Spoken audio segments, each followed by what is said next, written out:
Microsoft just made a decision that affects over 240 million people, and they did not tell any of them. Right now, while you are watching this video, there are millions of computers running Windows 10 that will officially become unsupported in just a few months.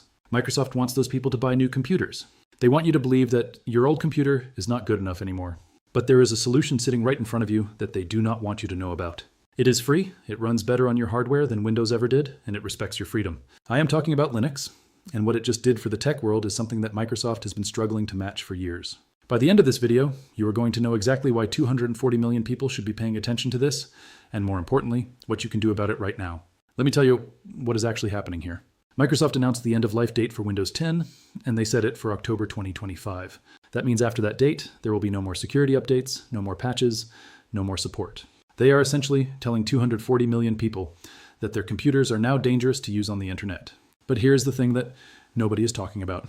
The solution to this problem has existed for decades, and it just got easier to use than ever before. We are talking about Linux, and it is about to become the most important piece of software on the planet for anyone who does not want to be forced into buying new hardware every few years. This is not a tech demo anymore. This is a real option for real people, and the numbers are about to prove why. The context here is important because this did not happen overnight.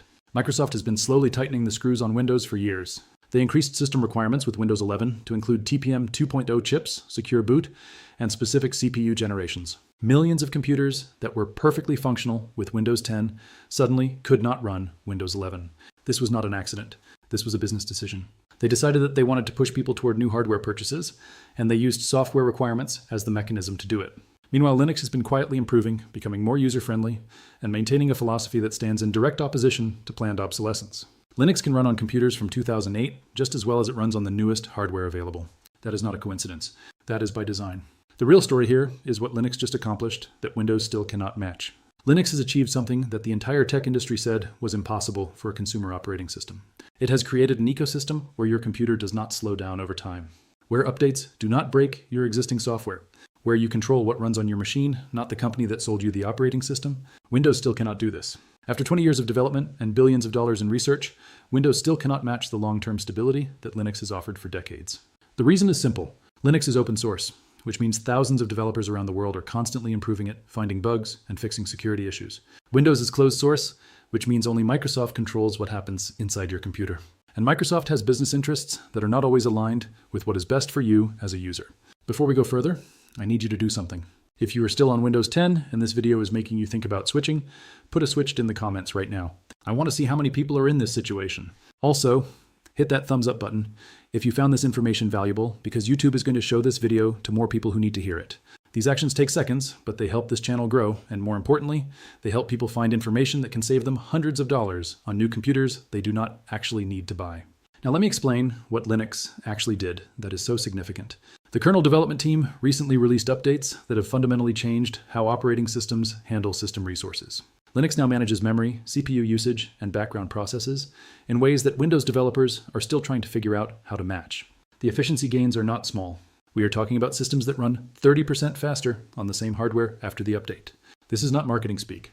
This is measured performance improvements that anyone can verify. Windows cannot do this because Windows is built on an architecture that prioritizes backward compatibility over efficiency. Every version of Windows has to support the old ways of doing things, which means it carries legacy code that slows everything down. Linux does not have this limitation because the community can make breaking changes when they are necessary. The result is an operating system that gets better and better over time, while Windows gets bloated and slower with each passing year. Here is what nobody tells you about this situation. The Linux desktop has matured to the point where it is now easier to use than Windows in many scenarios. You can install Linux on most computers in under 20 minutes. The Software Center lets you install programs with a single click, just like an app store on your phone. Driver support for common hardware is automatic and seamless. We are talking about a user experience that regular people can handle without any technical knowledge whatsoever. But the real advantage is what happens after installation. Linux does not come with years of accumulated bloatware. It does not run background services that eat your RAM for breakfast. It does not force updates at inconvenient times. It just runs, and it keeps running, and it keeps running fast. But here's what actually makes this a game changer. Linux distributions that are designed for beginners, like Ubuntu, Linux Mint, and Zorin OS, now look and feel like modern operating systems. The days of dealing with cryptic terminal commands are largely gone for regular users. You can click around, customize your desktop, install your software, and do everything you would do on Windows, except your computer will be faster, more secure, and it will not try to sell you ads or collect your data while you work. Windows collects an enormous amount of data about how you use your computer. Linux does not. That is not a political statement. That is a factual difference in how the two operating systems operate. Windows makes money by advertising to you and collecting your data. Linux makes money by being free and supported by the community. The incentives are completely different, and that difference affects everything about how your computer behaves. If this video made you think differently about your computer situation, I need you to do something right now. Put your thoughts in the comments below. Do not just lurk, actually engage. YouTube rewards videos that people comment on, and I want this video to reach more people who need to hear this. Also, hit that like button if you got value from this. It takes 1 second, and it really helps the channel grow. Your engagement directly affects whether this video gets shown to other people who are facing the same decision about their Windows 10 computer. Let me address the elephant in the room, though.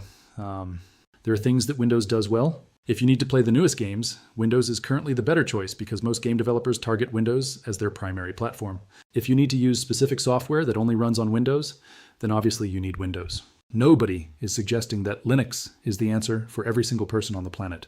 What we are saying is that for the majority of computer users, the things they do on their computers can be done equally well or better on Linux at a fraction of the cost, with better long-term outcomes. Your grandmother, who checks email and watches YouTube, does not need Windows 11. She needs a computer that works, is secure, and does not slow down after 2 years.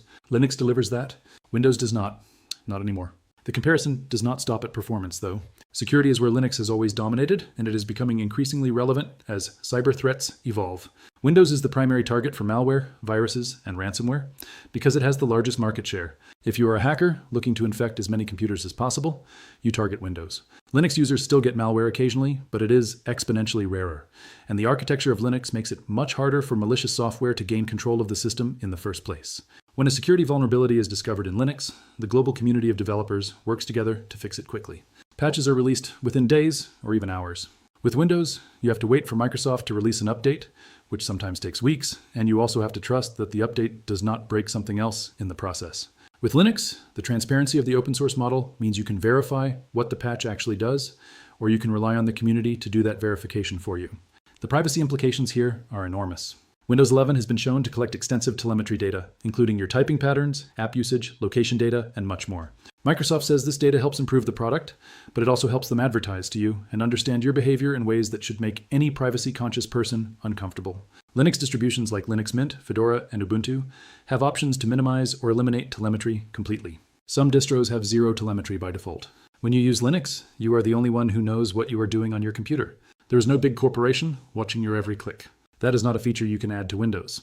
That is a fundamental architectural difference that Microsoft would have to rebuild their entire operating system to match. The question now is not whether Linux is ready for mainstream use. It is ready. The question is whether you are ready to take control of your computing experience instead of handing that control to a corporation that has financial incentives to keep you buying new hardware. Microsoft makes money when you upgrade. Linux makes money when you are satisfied with what you have. That difference explains everything about why these two operating systems have evolved in the directions they have. If you know someone who is still running Windows 10 on an older computer, share this video with them right now. They probably have no idea that their options are this simple. And if you are already using Linux, tell me in the comments which distribution you chose and why. I read every single comment, and your experience might help someone who is on the fence. Your story matters because real-world experiences are worth more than marketing claims. Someone out there is going to make their decision based on what you share here. Let me tell you about the future implications of this situation. Microsoft has announced that Windows 10 will reach end of support in October 2025, which is just months away from now. After that date, the security risks of continuing to use Windows 10 will increase significantly. Microsoft will keep charging you for extended support if you want it, but that is a business model designed to squeeze more money from people who do not know about the alternatives. The writing is on the wall. Microsoft wants you to buy new hardware and upgrade to Windows 11. They have designed an ecosystem where staying on older hardware means being left behind, but Linux breaks that cycle. Linux will run on your old hardware just as well as it runs on the newest machine. The distribution you choose will continue to receive updates and security patches for years, often much longer than Windows support cycles. The numbers are staggering when you think about them.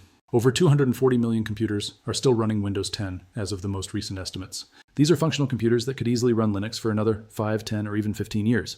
Instead, Microsoft wants those users to throw away their machines and buy new ones that meet Windows 11 requirements. That is not a technology problem. That is a business strategy. And it is a strategy that Linux is designed to counter. The open source philosophy that drives Linux development fundamentally opposes the concept of planned obsolescence. The community builds software that lasts because there is no financial incentive to make it expire. The practical implications for you as a viewer are immediate. If you are watching this and you are running Windows 10 on a computer that does not meet Windows 11 requirements, you have 3 paths forward.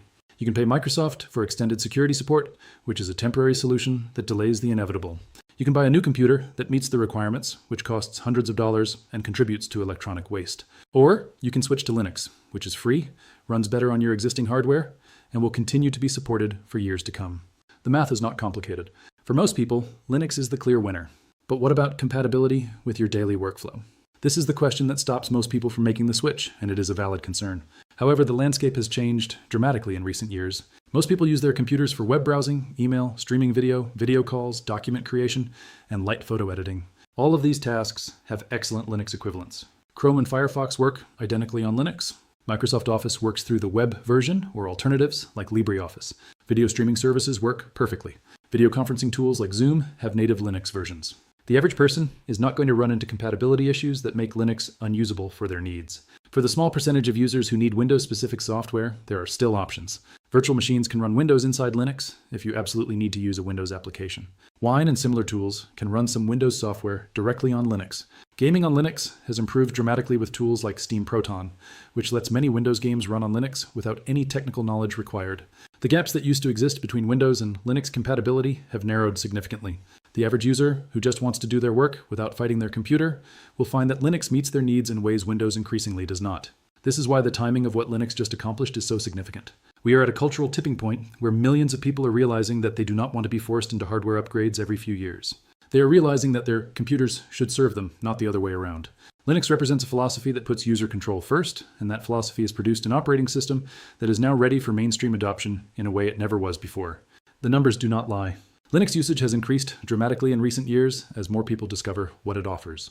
The final piece of this puzzle is the community. Linux is not just software. It is a community of developers, enthusiasts, and users who are committed to making computing better for everyone. When you switch to Linux, you are joining that community. You have access to free support, free documentation, and free software updates for as long as you use the operating system. Nobody is trying to sell you an upgrade every few years. Nobody is collecting your data to advertise to you. You are simply using a tool that works, that respects you, and that will continue to work for as long as you need it to. Before we wrap up, I want to address a specific concern that I hear all the time. People worry about what happens if they run into problems with Linux and cannot fix them. Here is the reality. The Linux community is incredibly helpful and responsive. If you post a question on a forum or a Reddit community dedicated to your specific distribution, you will get answers from experienced users within hours. The documentation is extensive, and there are YouTube tutorials for virtually every task you might want to perform. Unlike Windows, where you are dependent on Microsoft support, Linux gives you access to a global community of people who want to help you succeed. That is not a minor benefit. That is a fundamental advantage of the open source model. If this video helped you understand something that seemed complicated, subscribe to this channel. We make videos like this every week that help you stay ahead of tech changes that affect your daily life. Hit the bell icon so you do not miss our next video. See you in the next one. The bottom line is this. Microsoft created a situation where 240 million people are going to be pressured to either abandon their existing computers or switch operating systems. That is not an accident. That is a business decision with enormous financial implications for Microsoft and the hardware industry, but you do not have to play by their rules. Linux exists as a free, powerful, and increasingly user-friendly alternative that respects your hardware investment and your privacy. It runs better on old computers than Windows does. It stays secure longer than Windows does. It does not force you to buy new hardware every few years. In 2026, that matters more than ever, and Linux is the answer that Microsoft does not want you to know about. Send this video to anyone who uses a computer, because information like this can genuinely change the trajectory of someone's relationship with technology. You might help someone save hundreds of dollars. You might help someone avoid the frustration of a slow computer that they thought needed to be replaced. You might introduce someone to a philosophy of computing that puts them in control. That matters. And your share of this video is part of spreading that message to people who need to hear it.